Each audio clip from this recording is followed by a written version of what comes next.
नमो गङ्गायमुनयोर्मध्ये वसन्ति देवेव सदन्नात्मानश्चिरञ्जीवितं वर्धयन्ति नमो गङ्गायमुनयोर्मुनिभ्यश्च नमो नमो गङ्गायमुनयोर्मुनिभ्यश्च नमः। ॐ शान्ति शान्ति शान्तिः।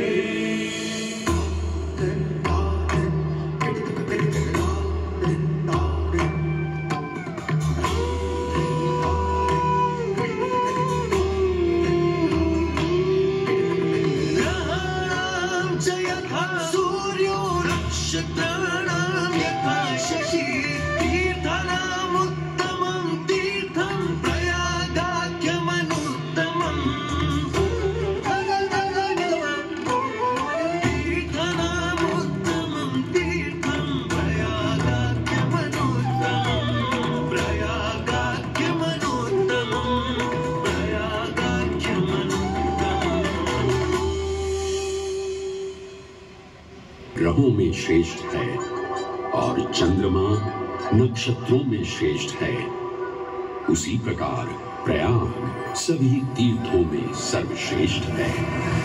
पद्म पुराण में वर्णित ये श्लोक जिस तरह प्रयाग की विशेषता को दर्शाता है, उसी तरह इस पावन क्षेत्र का गुणगान करने वाली अनेक पौराणिक कथाएं, किंवदंतियां एवं कहानियां आज भी जनमानस में प्रचलित है।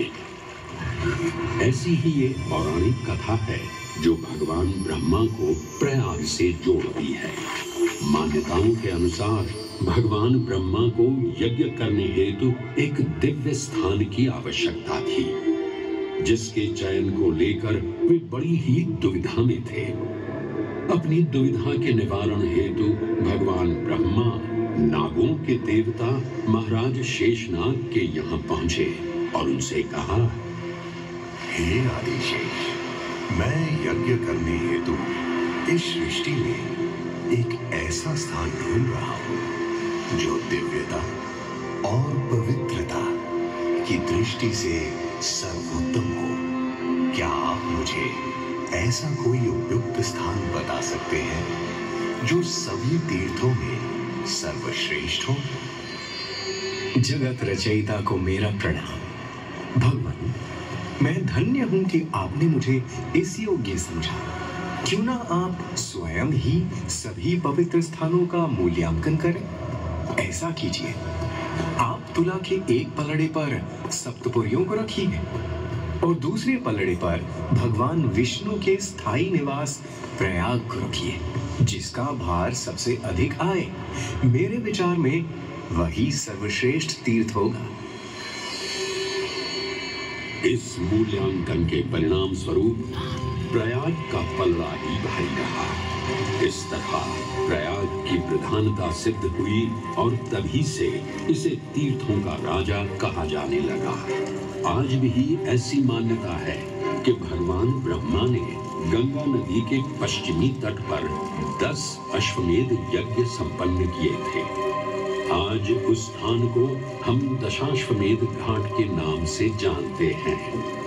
भगवान ब्रह्मा के अलावा इंद्रदेव, वरुण देव एवं सोमदेव ने भी प्रयाग क्षेत्र में ही भगवान विष्णु की आराधना करने हेतु यज्ञ किए थे, जिससे उन्हें भी श्री हरि का आशीर्वाद प्राप्त हुआ।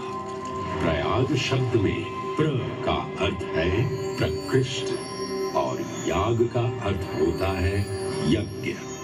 इसीलिए इन दो शब्दों से बना प्रयाग सबसे पवित्र स्थान माना जाता है। प्रयाग ही संसार में एकमात्र ऐसा पावन क्षेत्र है जहां 3 पवित्र नदियों का संगम होता है। इस संगम का भी एक अनूठा महत्व है।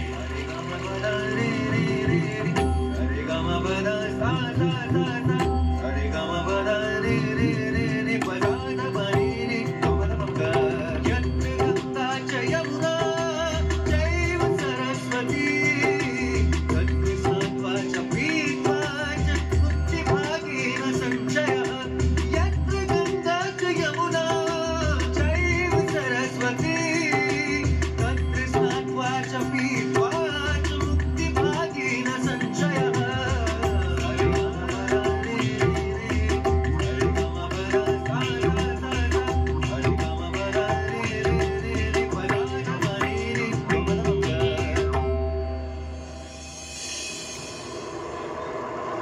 प्रयाग में गंगा, यमुना और सरस्वती जैसी 3 सबसे पवित्र और पूजनीय नदियों का दिव्य संगम होता है।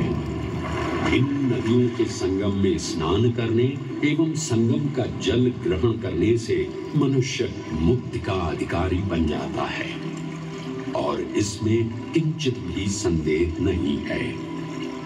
ब्रह्म पुराण में ब्रह्मा जी भी कहते हैं कि प्रयाग में सरस्वती जी अदृश्य रूप में आकर गंगा जी से मिलती हैं। इसलिए इस क्षेत्र को सरस्वती तीर्थ संगम भी कहा गया है। सरस्वती नदी के अदृश्य रूप से मिलने के पीछे भी एक पौराणिक कथा सुनने को मिलती है।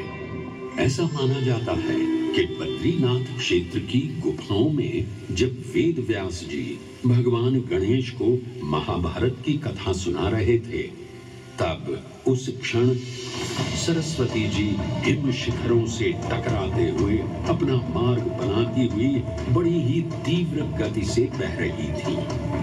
सरस्वती नदी के इस तेज बहाव से उत्पन्न होने वाली तेज ध्वनि वेद व्यास जी का ध्यान भंग कर रही थी। इसलिए महर्षि वेद व्यास जी ने सरस्वती जी से वेग और ध्वनि को कम करने का आग्रह किया, परंतु उनके अनुरोध उपरांत भी जब सरस्वती नदी के वेग एवं ध्वनि में कोई कमी नहीं हुई, तो उन्होंने क्रोधित होकर सरस्वती जी को श्राप दे दिया और कहा कि वे अब धरती के भीतर यानी कि पाताल लोक में प्रवाहित होंगी।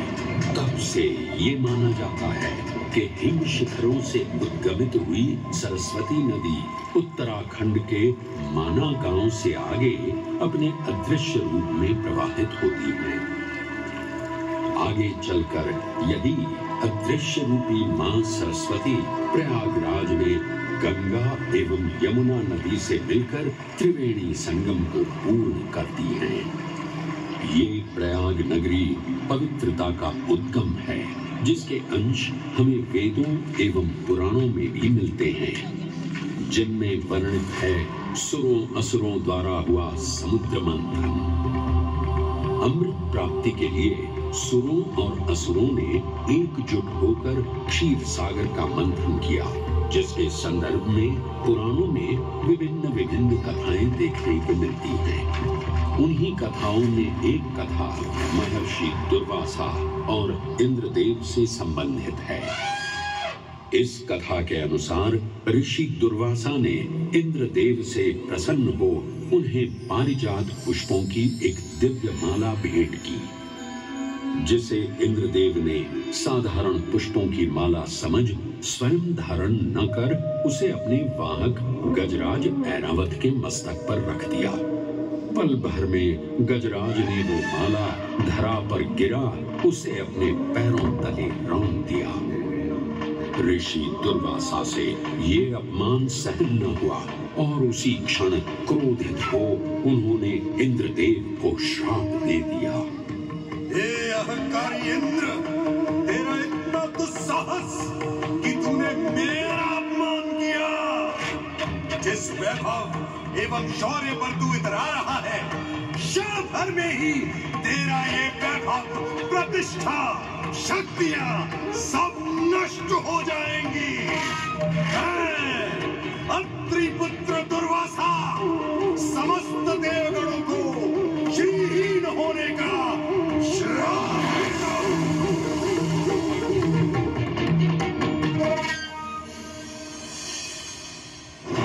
इस श्राप के परिणाम स्वरूप स्वर्गलोक से लेकर वैकुंठ धाम तक का सारा वैभव चला गया। जहां स्वर्गलोक में सभी देवता अपना वैभव एवं शक्तियां खो चुके थे, वहीं वैकुंठ धाम में मां लक्ष्मी भी क्षीर सागर की गहराइयों में चली गई। उनके जाते ही सृष्टि का संतुलन बिगड़ने लगा एवं असुर राजा बलि ने तीनों लोक अपने अधीन कर लिए।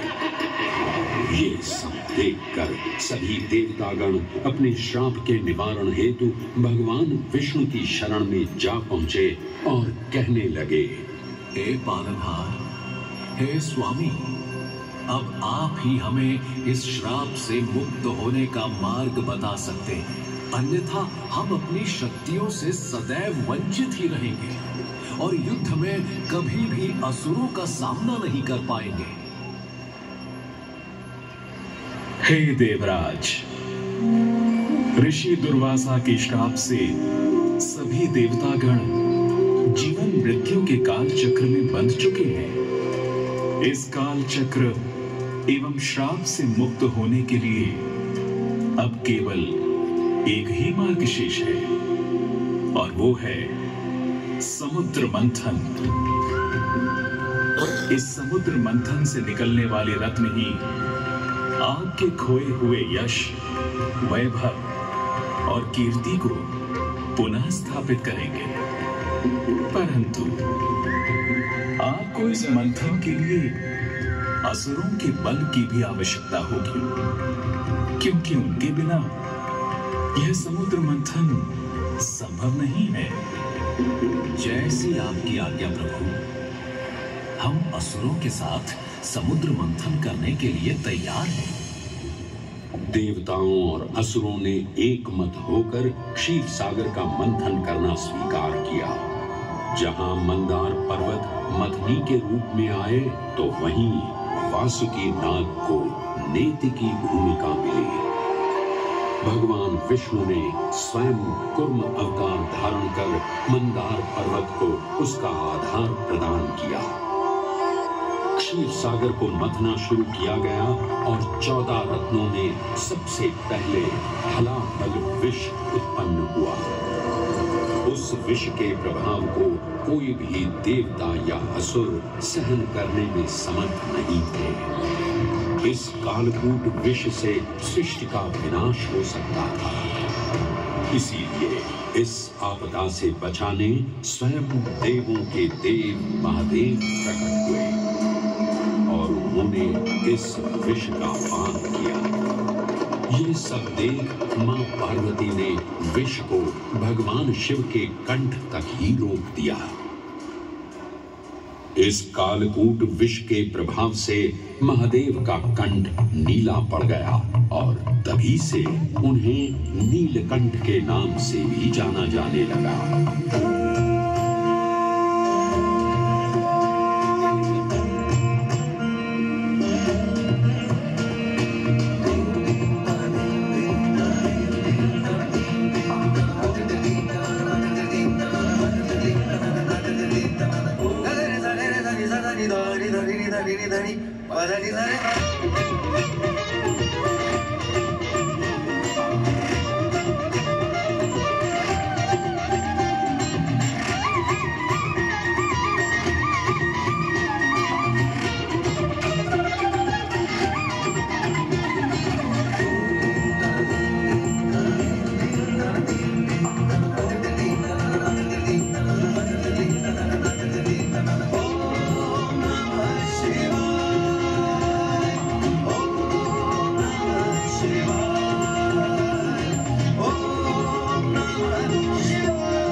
हलाहल के पश्चात समुद्र की गहराइयों से मां लक्ष्मी का आगमन हुआ, जिन्हें भगवान विष्णु ने वर्ण करके अपनी अर्धांगिनी बना लिया।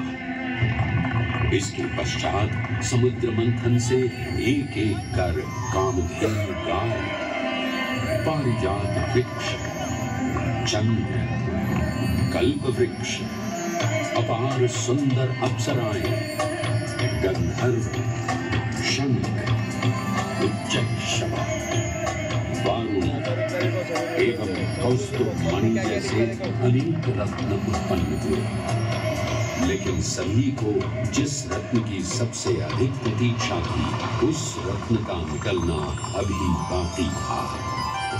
अंततः आयुर्वेद के देव धन्वंतरी अपने हाथ में अमृत कुंभ लिए प्रकट हुए। अमृत कुंभ पाने की लालसा में सुरों और असुरों के मध्य एक घमासान युद्ध आरंभ हो गया। इसी युद्ध के दौरान स्वरभानु नाम का एक असुर अमृत कुंभ को अपने अधीन कर पाताल लोक की ओर चल दिया।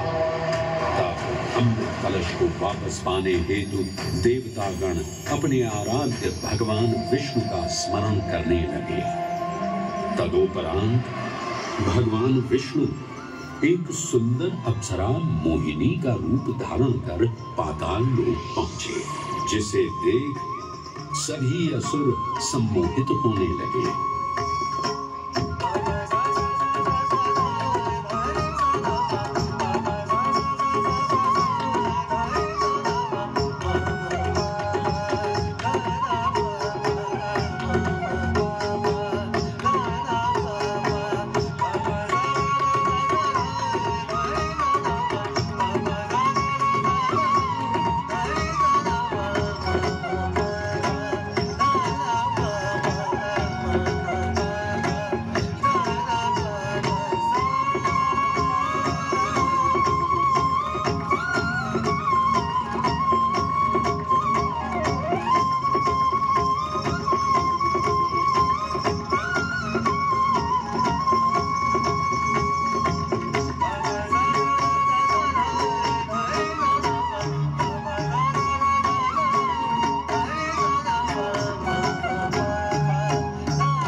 ये कहां से आई है?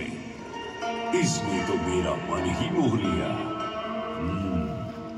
इसे तो मैं ही लेकर रहूंगा। इस सुंदर अप्सरा ने तो हम सबको सम्मोहित कर लिया है। हे सुंदरी, तुम कौन हो और यहाँ क्यों आई हो? हे असुरराज, मैं मोहिनी हूँ और आप ये समझ लीजिए कि मैं आप ही की सहायता हेतु यहाँ पर आई हूँ। हमारी सहायता हेतु? परंतु वो कैसे सुंदरी? मैं आपको ये ज्ञात कराने आई हूँ कि अमृत की असली शक्ति और गुण तो कलश के तल में विद्यमान है, जबकि ऊपर तो केवल जल मात्र है, जिसके ग्रहण करने से ज्यादा कोई लाभ न होगा। आप सभी इस अमृत को देवताओं के साथ बांट लीजिए। आखिर आप सभी ऋषि कश्यप के ही तो पुत्र हैं। देवताओं के साथ अमृत बांटने से एक तो आपका वैभव बढ़ेगा और दूसरा जो अमृत का फलदायक भाग है उसे आप ही ग्रहण कर सकेंगे। हे मनमोहिनी, तुम सत्य ही कह रही हो। परंतु अगर हमने ये अमृत कलश देवताओं को दे दिया तो क्या पता वे सारा अमृत स्वयं ही ग्रहण कर लें और हम सभी असुर इससे वंचित ही रह जाएं। आप निश्चिंत रहिए, ऐसा कदापि नहीं होगा। मैं स्वयं ही सभी सुरों और असुरों को अमृत पान करवाऊंगी और साथ ही साथ ये सुनिश्चित भी करूंगी कि अमृत का फलदायक भाग आप सभी को ही प्राप्त हो। बस फिर क्या था, भगवान विष्णु की अपरंपार लीला आरंभ हुई। जहां एक ओर सभी देवतागण विराजे तो वहीं दूसरी ओर सभी असुर। मोहिनी रूप धारण भगवान विष्णु एक एक कर सभी देवताओं को अमृत पान करवाने लगे, जिससे वे पुनः अपनी शक्तियां प्राप्त कर सकें। परंतु स्वरभानु नाम का असुर जल्द ही भगवान विष्णु की ये चालाकी भांप गया और चुपचाप देवता वेश धारण कर उन्हीं के बीच में जाकर विराजमान हो गया। तब जैसे ही मोहिनी स्वरभानु को अमृतपान कराने हेतु अग्रसर हुई, ठीक उसी क्षण सूर्य एवं चंद्रमा स्वरभानु का असली रूप पहचान गए। ये ज्ञात होते ही भगवान विष्णु अपने मूल रूप में परिवर्तित हो गए और अपने सुदर्शन चक्र से स्वरभानु का सिर धड़ से अलग कर दिया। परंतु तब तक अमृत की 2 बूंदे स्वरभानु के कंठ से उतर चुकी थी, जिसके चलते वो अमरत्व प्राप्त कर चुका था। इस तरह स्वरभानु के कटे हुए सिर के भाग को राहु का नाम मिला और धड़ को केतु के नाम से जाना जाने लगा। माना जाता है कि प्रतिशोध की ज्वाला में ज्वलित राहु एवं केतु सूर्य एवं चंद्रमा पर ग्रहण लगाते हैं। इस प्रकार सूर्य और चंद्र पर ग्रहण लगना राहु और केतु का प्रतिशोध माना जाता है। भगवान विष्णु की ये लीला देख सभी असुर अचंभित हो उठे। इससे पहले कि वे कोई प्रतिक्रिया दे पाते, भगवान विष्णु के वाहन पक्षीराज गरुड़ ने शीघ्रता से अमृत कलश को उठा लिया और अपने साथ लेकर स्वर्गलोक की ओर उड़ चले। कहते हैं पक्षीराज की इस यात्रा के दौरान पृथ्वी पर 4 जगह अमृत की कुछ बूंदें छलक कर गिर पड़ी थी और इन बूंदों से उन नगरों की नदियों के पानी में अमृत जैसे गुण आ गए थे। वे 4 स्थान हरिद्वार, प्रयाग, उज्जैन एवं नासिक हैं और यही कारण है कि इन 4 नगरों में कुंभ का पर्व मनाया जाता है। ऐसी भी मान्यता है कि एक दिव्य दिवस एक सांसारिक वर्ष के बराबर होता है और पक्षीराज गरुड़ की यात्रा में 12 दिन लगे थे। इसीलिए हर 12वें वर्ष में कुंभ पर्व मनाया जाता है।